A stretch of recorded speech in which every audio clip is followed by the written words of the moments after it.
biiftuun barachuu jaalatti. Farda collee.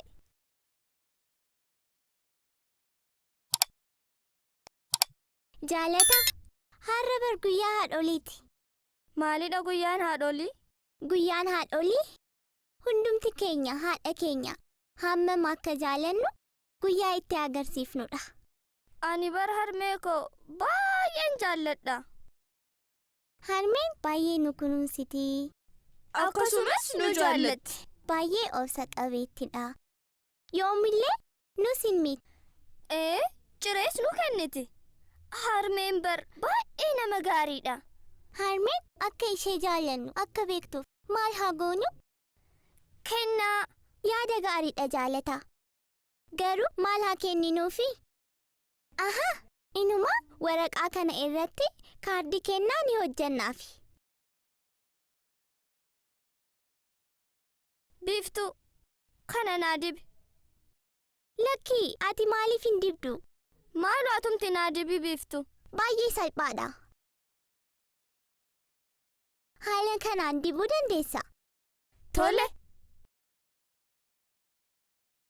Biiftuu bakka kana naa dibi. Sii barka dibuu qabu. Ta'uu baannaan kaardii kee ta'uu hin danda'u. Ulfaataa miti bar. Kan kee waan bareeduufi bar. Ammaaf qofa naa dibi. Garuu kun isa dhumaati tole. Tole.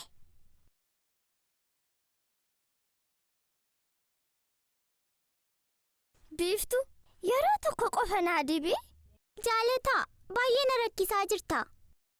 Yeroo tokko isii dhumaatiif. Lakkii biiftuu.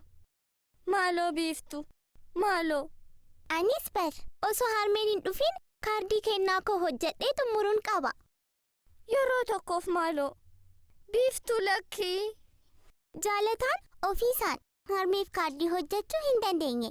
Maal wayyaa? Gara qe'ee kitaabaa deemu. Eeyyeen gara qe'ee kitaabaa yoo deemne jaalataan of danda'ee akka hojjetu kitaaba nu gargaaru arganna ta'a. Haa deemnu. Qe'een kitaabaa namatti tola.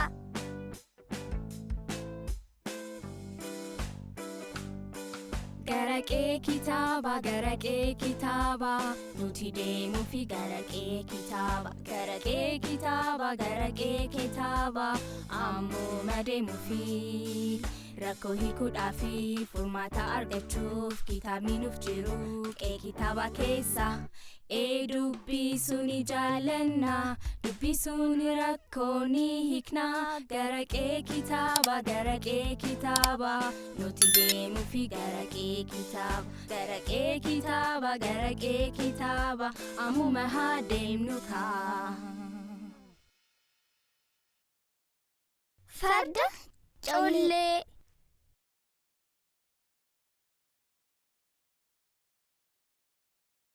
Naannoo Fiichee kan jiraatu fardi colleen morma isaa gadi qabee muka jala ciisee jira. Simbirrittiin damee mukaarraa kan gadi ilaalte. Farda collee maali waan gaddite fakkaattam? Jetteen. Fardichis bishaan kuufamee miila isaa jala jiru luka isaatiin fuuc gochaa. Wayyoo. Miilli koo affeelameera. Baay'ees miidhameera. Waldorgommii fiigichaa irratti waan hirmaadhu natti hin fakkaatu. Jedhe.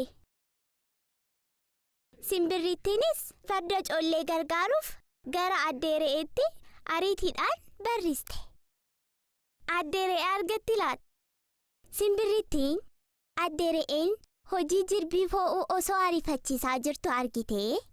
Addee re'ee fardi collee fi cimaan keenya sun miidhamee jira. Kanaafuu dorgommii irratti hirmaachuu hin danda'u. Maaloo adaraa kee falaa barbaannu. Jetteen. Addee re'eenis fo'aa ishee akkuma qabatteen simbirritti fuuldura ishee adeemsisaa gara farda colleetti deemsa jalqabde. Yeroo fardicha bira ga'an qilleensi jabaan bubbisaa ture. Addee re'een akka fardatti hin qorrineef bullukkoo dhoofsiste itti uffiste. Bishaan danfistee miila isaa dhiqxe. Sanaan booda fooxaa miila isaatti marte. Simbirrittiin gama isheetiin firii mukaa funaantee fandishaa fi fosoliyaa walitti qabdee fardicha nyaachisuu eegalte. Haala kanaan simbirrittii fi addee re'een fardicha kunuunsaa guyyaa baay'ee dabarsan. Fardi colleen nama gaddisiisa. Fardi colleen kunuunsi hiriyoonni isaa godhaniif waan itti toleef miilli isaa inni affeellame akka fayyeef itti himuu hin barbaanne. Akkanumatti callisee ciisee yoona kunuunsan naaf wayya jedhee yaadee kan dhukkubsate fakkaatee ture. Yeroon wal dorgommii fiigichaa dhiyaachaa dhufe simbirroo fi addee re'een fardi colleen ni mo'ama jedhanii baay'ee sodaatan. Akka dafee fayyuuf kunuunsa isaanii itti fufan. Fardi colleen bar itti fure. Akkuma barame guyyaa tokko addee re'ee fi simbirroon farda bira yommuu deeman fardichi ciisee jira. Miilli fardaas fooxaadhaan waan xaxamee jiruuf akka fooyya'ee humaa tokkollee hubachuu hin dandeenye. Kanaaf addee re'een miilli kee akkamii farda collee sitti furee? jettee gaafatte.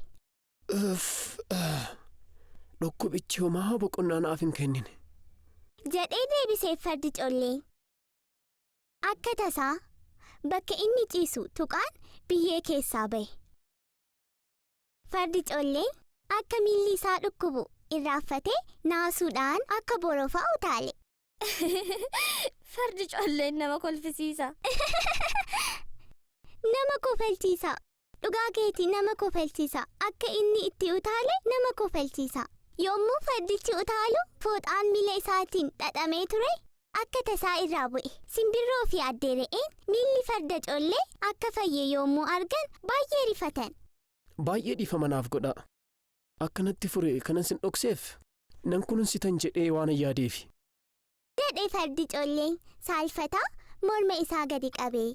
Isaanis kunuunsi isaanii akka hin dhaabbanne itti himanii fardichi akka wal dorgommiif of qopheessu akeekkachiisan. Jaalataa koo kitaaba namatti toludha miti? Sirriitti. Fardichi nama kolfisiisa.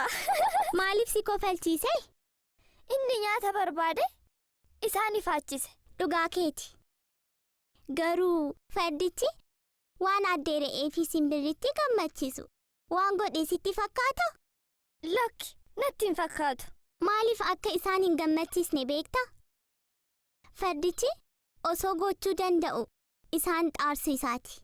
Atis xiqqoo ishee farda collee fakkaata. Akkamitti? Ani yoom akka isaa dhukkubsadhe jedhe.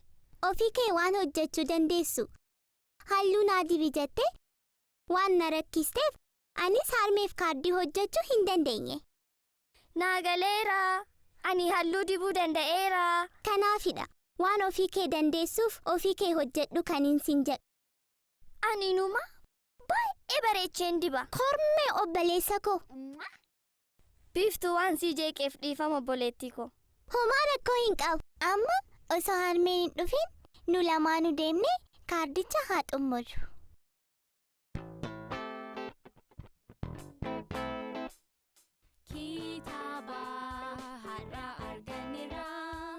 Kitaabni har'aa eenyu isaa kana? Kitaaba kana waliin dubbisuun baay'ee baranaa. Maaloo waliin taanee dubbisnu. Tokko lama sadii jennu dubbisuun jaallanna. Ammas tokko lama sadii dubbisuun jaallanna. Kitaabicha har'aa waliin taanee dubbisna. Dubbisuun rakkoo guyyaa har'aa hiikna. Dubbisuu jaallanna. Dubbisuun rakkoo hiikna.